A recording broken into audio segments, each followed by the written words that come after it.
About 4 years ago, I had a moment where I thought, this is it. I should be happy now. I had just hit a big personal milestone, one I had worked toward for years, a PhD admission to one of the most prestigious universities in Europe. And for a while, I was happy, over the moon. But then, almost like clockwork, the feeling faded after a few months.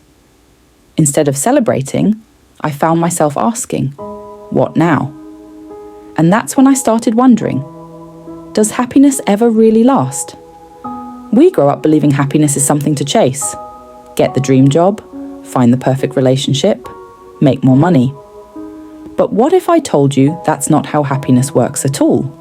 Stick around, because today we're breaking down happiness, the surprising reasons why we get it all wrong, and what actually makes life feel good. Let's start with a question. What's the happiest you've ever been? Maybe it was a big life event, your wedding day, graduating, getting your dream job, or maybe it was something small, watching the sunset, laughing until your stomach hurt, sitting around with people you love. Now here's a tough one. How long did that happiness last? If you're like most people, probably not as long as you expected. That's because of something called the hedonic treadmill, our brain's way of adapting to good things, making them feel normal, way too fast. That's why the thrill of a new job, a new car, a promotion, or even winning the lottery fades quicker than we'd think. So if achievements, money, or even major life changes don't create lasting happiness, what does? The answer isn't just a feel-good quote. It's something science has studied for decades. And what they found? It's not what most people think. Why do we get happiness? So wrong. I used to think happiness was a destination, that once I got there, wherever there was, I'd finally be happy. Like flipping a switch, everything would just click into place. I remember saving up for months to buy a MetaQuest VR headset. It was during the COVID lockdown, so the timing couldn't have been better. I was convinced this was it. This was the thing that would make my life more exciting, more fulfilling.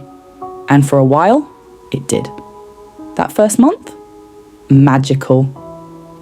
I played Beat Saber every single day, slicing through blocks, getting my heart pumping. I even tricked myself into thinking I was actually working out. I watched movies on a massive, virtual theatre screen, feeling like I had my own personal IMAX. And then, the magic faded. Slowly, it just became another thing I owned. Another gadget sitting on my shelf. At some point, I barely even used it anymore. What once felt like the key to happiness turned into just another part of my routine. And that's when it hit me. Happiness wasn't in the headset. It wasn't in any one thing. Because no matter how exciting something feels at first, eventually it becomes the new normal. Turns out, this is completely normal. That was the same feeling I had with my PhD as well. Psychologists call it the if-then trap. If I get promoted, then I'll be happy. If I meet the right person, then life will be perfect. If I lose weight, then I'll feel good about myself. But research shows this never really works. External things, like achievements, money, and success, give us a temporary boost, but we always return to our baseline. It's why some of the richest, most successful people in the world still struggle with happiness. Because once you have everything you thought would make you happy, wealth, success, status, you realize that the feeling doesn't last. The excitement fades, and you start chasing the next thing.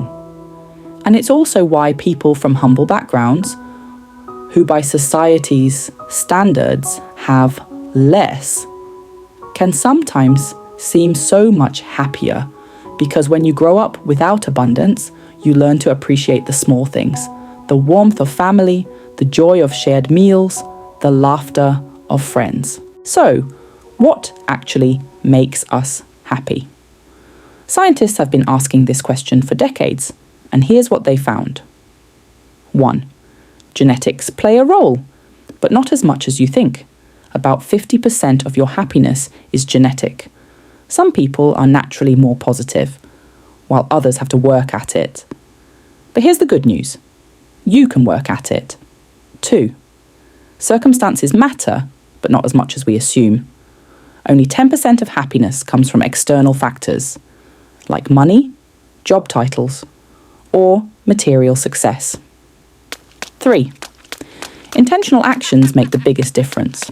The remaining 40% of your happiness comes from what you do, your habits, your mindset, and the way you live your daily life. And that means happiness isn't something we find, it's something we create. So if happiness isn't about what we have, what is it about? Here are a few things that actually work.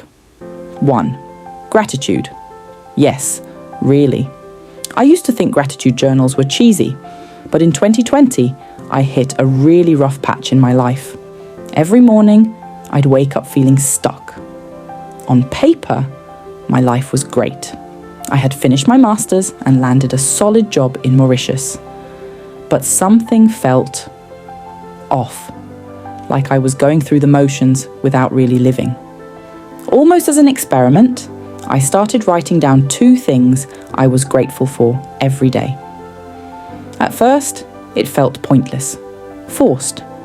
But after a few weeks, something shifted. My brain, which had been so good at noticing what was missing, started paying attention to what was good. The warmth of the morning sun, a kind text from a friend, the way the ocean looked from my apartment window. And science backs this up. Studies show that regularly practicing gratitude literally rewires your brain to focus on positive experiences. It doesn't change your life overnight, but it changes the way you see it. And sometimes that's enough. The second thing that works is meaningful relationships. Ever notice how some of your happiest moments involve other people?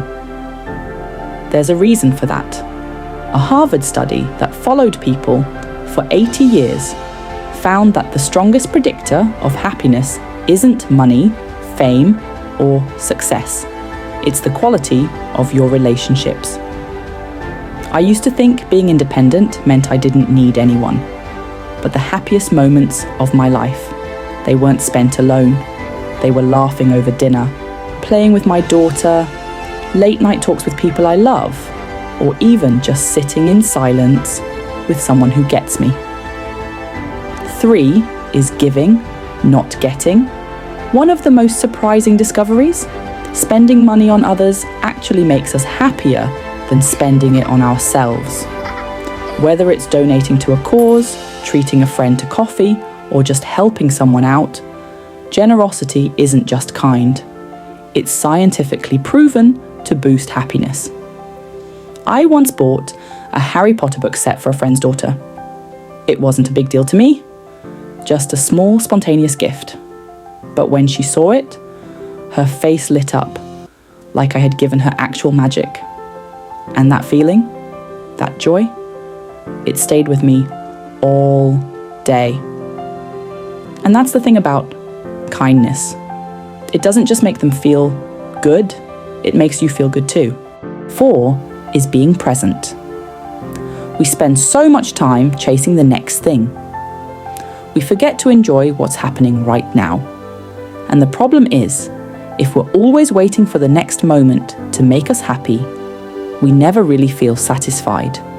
Mindfulness isn't about meditating for hours. It's just about noticing the little things. The way sunlight feels on your face, the sound or smell of rain, the warmth of a hug. So, what's something small that made you happy today? Here's something important. Being happy doesn't mean feeling good all the time. Real happiness isn't about avoiding bad days. It's about being okay with them. Some of the happiest people I know don't walk around with a constant smile. They still experience sadness, frustration, and stress. The difference? They don't let those moments define them. They accept that negative emotions are just part of life. And maybe that's the real secret. Not chasing happiness 24/7, but learning to be at peace, even when things aren't perfect. So, here's what I've learned about happiness. It's not about chasing the next big thing. It's about the little choices we make every day. Choosing gratitude, showing up for people, being present, and finding purpose in the small moments. Happiness isn't about having more. It's about how you experience what you already have. Now I want to hear from you. What's something that genuinely makes you happy? A person, a habit, a moment? Drop it in the comments. Maybe we'll all learn something new. And if this video made you think, give it a like, subscribe, and share it with someone who might need a little reminder that happiness isn't as complicated as we make it.